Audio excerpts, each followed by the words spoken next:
दर्शकगण प्रथमे এই ভিডিও দেখুন তারপরে আপনার বক্তব্য আপনি কমেন্টে বলতেই পারেন। मध्य प्रदेश के विदिशा से आई इस तस्वीर में आप खुद ही देखिए, स्कूल जाने के लिए इन छात्रों को अपनी जान जोखिम में डालनी पड़ती है। ये तमाम छात्र बेतवा नदी पर बने बांध को पार करके अपने स्कूल पहुंचते हैं और दुख की बात यह है कि स्कूल में भी शिक्षा का वो स्तर नहीं मिलता जो उन्हें मिलना चाहिए, जिसके वो हकदार है।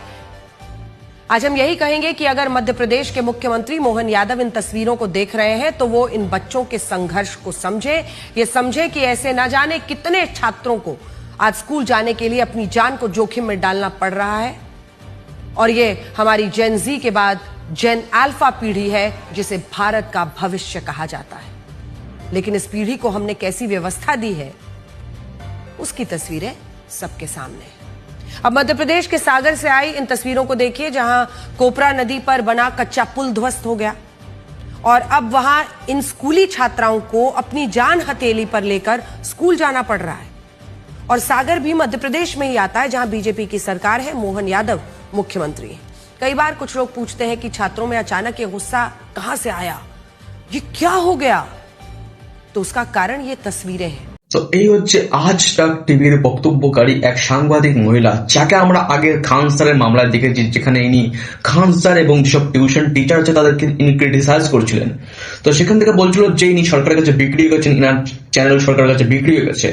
এবং এই ইনস্টাগ্রামে কিছু কমেন্ট দেখলে আমরা দেখতে পাচ্ছি যে বলছে যে পেমেন্টটা এসছে নাকি পেমেন্ট মানে আসেনি, সেজন্য সরকারের বিপক্ষে কথা বলছে। তো বন্ধুগণ, যদি তোমরা এটা ভেবে থাকো যে সাংবাদিকদের পেমেন্ট আসছে না, তাহলে তুমি অনেক ভাই মূর্খের মধ্যে রয়েছো, তুমি অন্ধকারের মধ্যে রয়েছো। তো সঠিক তথ্য আমি বলতে চাচ্ছি ভাই, সূত্রের খবর এগুলো সঠিকভাবে কোনোদিন কোনো জায়গায় পাবলিশ হবে না, হলে কেস খেয়ে যাবে। তো কথা হচ্ছে কি ভাই, এইগুলো সরকার নিজেই করাচ্ছে। আপনি মনে করছেন যে সরকারের এতে কোনো হাত নেই, হাত আছে। সরকার দেখাচ্ছে যে না, সাংবাদিক বা যেসব এই খবর চ্যানেল আছে এগুলি এখনো নিরপেক্ষ আছে, এরা বিজেপির টাকা খাচ্ছে না। এবং শুধু এটি বিষয় নয়, পরবর্তীকালে দেখা যাচ্ছে যে যখন অন্যান্য রাজ্যে যখন ভোট আসবে, সেসব রাজ্য যাতে এই সব সংবাদ প্রচার হয়, সেজন্য আগে নিজেদের চ্যানেলগুলোকে পরিষ্কার করে নিচ্ছে যে এই চ্যানেলে কোনো দোষ নেই। তো বর্তমানে এখন মধ্যপ্রদেশের এই খবর দেখাবে যেখানে বিজেপি সরকার থাকা সত্ত্বেও কেন উন্নয়ন হয়নি। পরবর্তীকালে হরিয়ানা দেখাবে যে হরিয়ানায় এতদিন বিজেপি সরকার এসেছে তাও স্কুল কলেজ উন্নত হয়নি কেন। তারপর রাজস্থানও দেখাতে পারে। তারপর আপনি মনে করছেন ইউপি দেখাবে না, ইউপি তো দেখাচ্ছে যে খাবারের মধ্যে কি আছে দেখাচ্ছে। তো এখান থেকে কি হচ্ছে প্রমাণিত? তো এখান থেকে প্রমাণিত হচ্ছে যে এরা প্রথমে নিজের ভুলগুলো দেখাচ্ছে এবং এগুলোতে কারবাই হবে, এবং কারবাই হওয়ার পর যারা যারা এইসব কাজে যুক্ত তাদের গলা মটকানো হবে। তো তখন মনে করবেন না না এরা তো ভালো কাজ করছে, কিন্তু সেখানে খেলা শেষ হচ্ছে না। তারপরে এরা যখন নিজেদের ভুল শুধরিয়ে একদম ধুয়ে মুছে সাফ করে দেবে, তখন প্রশ্ন আসবে এদিকে পাঞ্জাব এদিকে ঝাড়খণ্ডের। যেরকম আমরা দেখতে পাচ্ছি দিল্লিতে প্রোটেস্ট হচ্ছিল, এখানে উমার খালিদের নামে অনেক রকম জয়ধ্বনি হচ্ছিল, সালা হারামজাদা উমার খালিদ, যেই মাল কান্তির ছেলেকে ওরা জেলের মধ্যে কেন রেখেছে, মালকে এতক্ষণ ছোট্ট বুড়িটা দরকার ছিল, তাও রেখে দিচ্ছে কি কারণে ভাই, দেখাবে ওকে রাজনীতি করার জন্য। তো ওই সব মালায় সবাই শুট করে দেবো উচিত, সব রাখা উচিত না। তাও মধ্যে পারে ভাই গুপ্ত খবর ই করবে। তো আমরা দেখেছিলাম ভাই দিল্লিতে ধর্মের নামে ভাই ভোং ভাং কথাবার্তা হয়েছে, উমর খালিদের নামে জয় হয়েছে, আইএসএফ এর মালগুলো যেসব হচ্ছে কি সব আছে আর তোমার এই আইএসএফ এর মালগুলো এসে ঝামেলা করছিল। এবং দেখা যাচ্ছিল যে অনেকে ভাই নেতা মন্ত্রীর নামে প্রত্যক্ষভাবে খিস্তি দিচ্ছিল। কিন্তু আমরা যখন এগুলি ঝাড়খণ্ডের রাজনীতি দেখলাম বা ঝাড়খণ্ডে যে প্রোটেস্ট দেখলাম, তো সেখানে বেশি একটা খিস্তি মারা হয়নি, কয়েকজন মেরেছে আলাদা ব্যাপার, কিন্তু স্লোগান করে কাউকে খিস্তি মারা হয়নি, না পুলিশকে খিস্তি মারা হয়েছে, না পুলিশকে মারধর করা হয়েছে, না বেশি একটা ভাঙচুর করা হয়েছে। হয়তো কোথাও ভাঙচুর করেছে, সেসব ক্লিপ আমরা আসেনি, কিন্তু যতখানি আমি দেখেছি বেশি একটা কিছু হয়নি। শান্তভাবে প্রোটেস্ট হয়েছে এবং তারা বলেছে যে এইসব পরীক্ষা আমরা পুনর্ভাবে নেব বা আরো ভালো করে নেব। তো এই বলে প্রতিশ্রুতি দেওয়া হয়েছে।